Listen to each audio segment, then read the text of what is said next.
everyone. It's the second week in December, and critters have really settled into their winter routine by now. As you can see, we're in the Quarry Hill Cave because this is also the time of year that we come in and do a survey of what critters we have in the cave.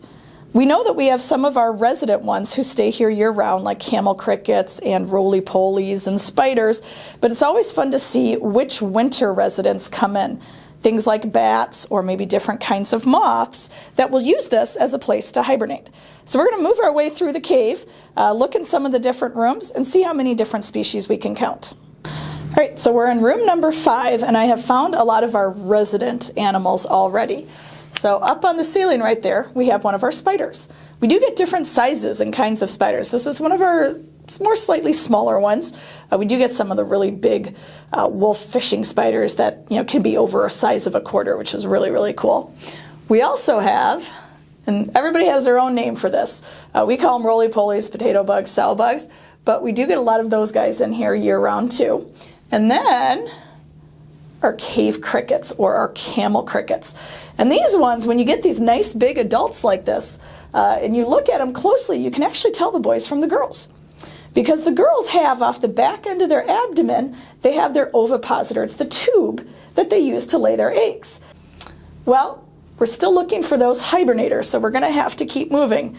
Maybe you can already start thinking what kinds of hibernators we might find. So I just went across the hallway from where we were before, and it's a pretty cool looking hibernator. You ready for it? It's right there. Maybe not the one you were thinking of, though, I'm guessing. This is called a Harald's moth. And they're pretty cool because they actually hibernate as the adult, and then they're one of our first moths that we see flying around in the springtime. And right now they look really cool because they have all these little water drops on them, which make them sparkly and shiny. So we finally found that hibernator that I think all of you have been thinking about, and that is the bat. And you can see I'm not in the room with it because I don't want to accidentally disturb it, but you can maybe see it just right. I'm just going to barely put my light on it right there at the back of the room. And this one looks like it maybe is a big brown bat. And to get ready for winter, as most of you know, bats, they have to eat a lot of food. So they're kind of our mosquito eating machines that we like out there. They're just swooping and diving, eating up all those bugs. When they hibernate, they actually slow everything down. So that bat's heart is maybe beating 4-5 times a minute. It's breathing about the same.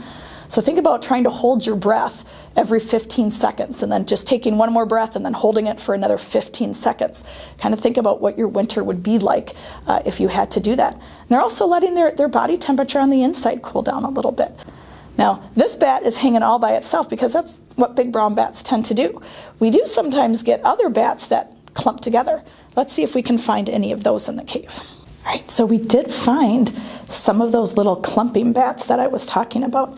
And these ones, we think they're little brown bats. They tend to kind of do that clumping behavior. And I'm just going to slowly go up and just barely put my light on them. There's actually 4 of them. They're just kind of hanging right in one of the post holes of the cave. Now, bats in general, when they hibernate, they don't always stay in the same spot the whole winter. They will wake up once, twice maybe, go to the bathroom, and sometimes they will get a little drink of water, especially if they have a lot of dew, water drops on their fur, they can lick it, and then they will sometimes change spots. So we will monitor the bats throughout the wintertime just to see how much they're moving around. So we found a pretty good number of animals. We found our residents, the sow bugs, the spiders, the crickets, and we found our hibernators too, that Harald's moth and then the 2 different kinds of bats. I wonder how many mosquitoes a bat had to eat to get ready for hibernation. I wonder how many bats use other caves in Minnesota for hibernation. I wonder what you wonder.